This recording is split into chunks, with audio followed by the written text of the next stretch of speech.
Hello' guys, আজি বহুদিনৰ মূৰত কলেজলৈ বুলি ওলাইছোঁ আৰু কলেজতনো কি কাৰণ গৈ আছোঁ আপোনালোকে মোৰ ভিডিঅ'টো শেষলৈ চালে গম পাব।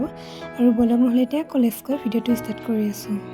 আৰু এইফালে আমি ডাইৰেক্ট কেণ্টিন আহি পালোঁ। কেণ্টিন আহি কিবা কিবি ল'লোঁ আৰু এইফালে মই চকলেট এটা খালোঁ। আৰু এতিয়া আমি ক্লাছৰুমলৈ বুলি গৈ আছোঁ। এইফালে ৰুম আহি পালোঁ আৰু ৰুম আহি লগৰকেইজনীৰ পৰা নোটছ ল'ব ষ্টাৰ্ট কৰিছোঁ। যিহেতু মই বহুদিন কলেজ অহা নাছিলোঁ, সেইকাৰণে লগৰকেইজনীৰ পৰা নোটছ লৈ আছোঁ।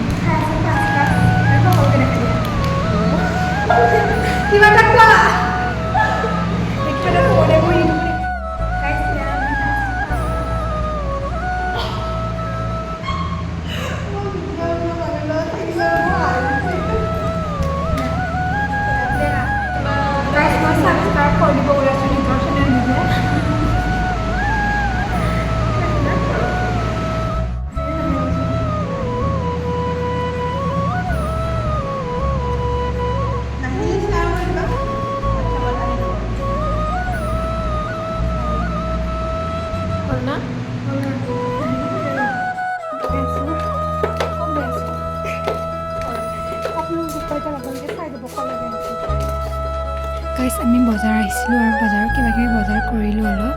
আৰু এতিয়া আমি হোটেল যাম। আৰু এয়া আমি হোটেল আহি পালোঁ আৰু এতিয়া পৰঠা অৰ্ডাৰ দিছোঁ। পৰঠা খাই আহি আমি ম'ম' খাই আছোঁ গাইজ। আৰু আমি ম'ম' খাই গৈ ঘৰলৈ আহিলোঁ। যদি ভিডিঅ'টো ভাল লাগিলে লাইক, শ্বেয়াৰ, ছাবস্ক্ৰাইব কৰি ল'ব গাইজ।